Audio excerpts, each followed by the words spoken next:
When did the idea of VistaVision come up? How did you guys arrive on that, and how did that kind of inform all of your other choices in terms of the visual language of the movie?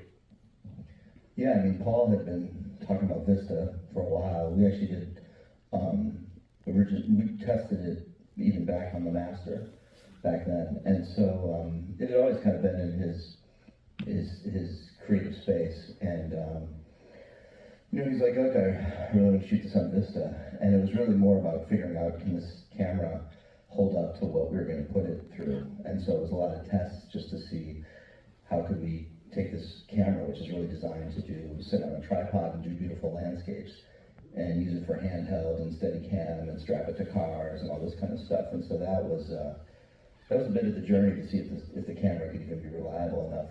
And so that really, by doing a series of tests, we were able to see, okay, this is actually what we can get away with, and this is gonna, we'll be able to use this reliably for the movie. And even then, we were still when we got into production, there was still a lot of little kinks and things that we were working out, because it was just, the system hadn't really been worked in this fashion.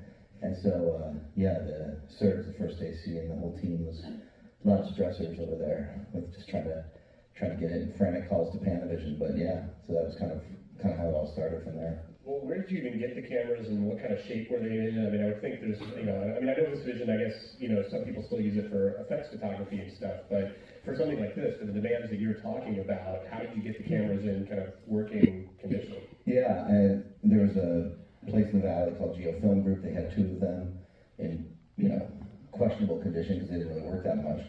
And then, fortunately, the Giovanni Ribisi had one that was actually in beautiful condition. And he was generous enough to basically give us the pristine car and take it out for a spin. And so that was really our A camera, our most reliable one. And then Panavision and a few other folks were able to modify and just kind of get up to speed the other two. So that's kind of how it all came together. And now, Andy, how does